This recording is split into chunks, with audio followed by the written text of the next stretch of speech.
Estamos a finales ya de un mes e inicio de noviembre, decisivo para Honduras. Decisivo entonces, si es para Honduras decisivo, es decisivo para Centroamérica. Lo que va a suceder el 28 de noviembre en Honduras es las elecciones generales dentro de la anomalía que ha ocurrido después del golpe de Estado del 2009, ¿no? Unas elecciones generales que están en siempre en entredicho, siempre en amenaza, siempre en un suspenso de lo que va a pasar. Estoy aquí con Rafael Murillo Selva, a quien yo cariñosamente le llamo el maese de maes. Toda una institución del pensamiento hondureño, a quien yo quiero muchísimo y me ha hecho el regalo enorme de estar en mi casa aquí en Puerto Rico. Así que estamos hablando desde Puerto Rico, desde Vega Baja, como lo anuncio siempre en mi podcast. Nos vamos a hablar, digo desde el inicio lo de Honduras porque es inevitable para nosotros como entes vitales del pensamiento orgánico, digamos, de la espiritualidad pública de Honduras, pensarlo, tenemos que pensarlo, ¿no? Y a partir de esa ancla existencial política que nosotros tenemos, quiero hablar en este momento sobre cómo se siente Rafael Murillo Selva en el Caribe de nuevo, pero desde el lado oriental, ¿verdad? Como ha estado, él ha estado mucho más tiempo en contacto con Cuba, con República Dominicana, pero con Puerto Rico es primera vez que viene. Entonces queríamos sacarle todo lo posible que se pueda de las sensaciones de un hombre que no solamente es sensaciones, sino que lo transforma en dialéctica y en pensamiento textual cuando le toca escribir, ¿no? Además de que Rafael Murillo Selva, como lo dije anteriormente en la presentación, tiene un enorme recorrido, no solamente en las tablas, sino que recorrido en la conciencia del país en cuanto a creación de pensamiento, como decía. Entonces vamos a empezar, maestro. A ver, muchas gracias por haberme invitado a estar en esta casa, que es como un oasis. Gracias, maestro, es su casa. Esta casa está retirada del mar para mis amigas y amigos hondureños, a unos 15 kilómetros 15 kilómetros. del mar. Pero tiene el aroma del mar constantemente, así es que aquí hay monte y mar casi siempre juntos. Y el monte muy civilizado en el sentido que muy limpio, muy bien cortado, árboles preciosos. Yo me confundía y creía que había una colección de pinos. Y usted me dice que no es pino, ¿qué es? Casuriña. ¿Cómo? Casuriña. Casuriña. Es una especie parecida al pino y no es pino.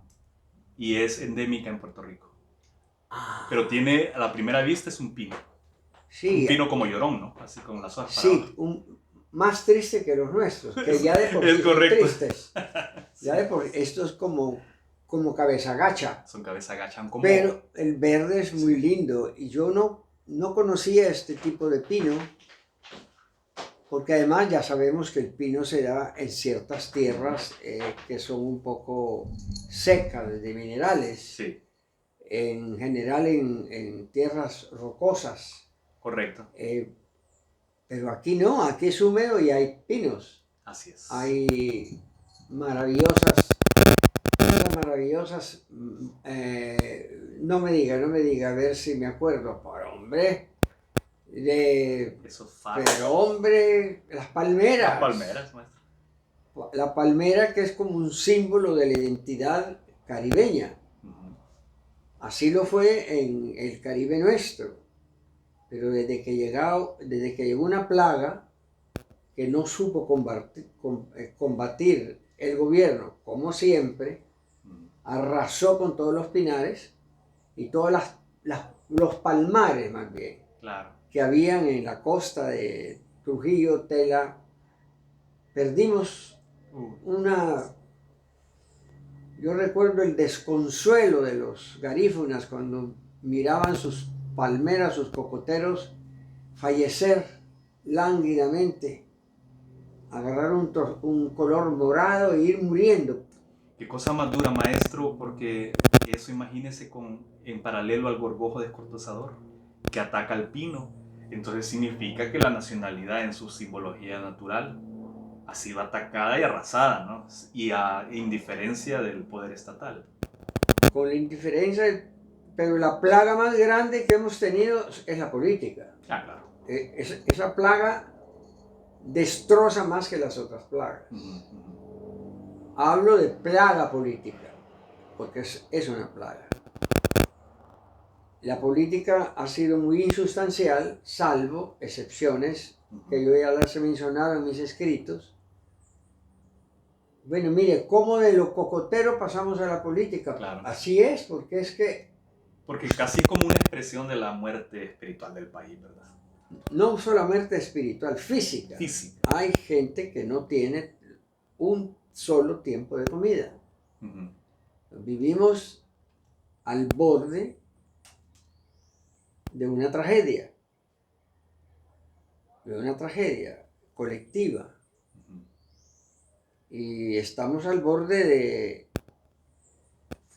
caer en esa tragedia alimentada por otra tragedia que van a ser los crímenes, los asesinatos. Ojalá que esto no llegue, porque se están haciendo esfuerzos para que estas personas que ocupan el poder ahora, que han sido herederos de los otros grupos, en tiempo de Carías, del general Carías, fue un asalto también al erario público. Ahí comienza en Carías la desvergonzada actitud y desvergonzado proceder de los políticos. Antes del general Carías, habían todos estos gobiernos de Mejía Colíndres, aún el de Manuel Bonilla, que entregó la tierra a las fruteras,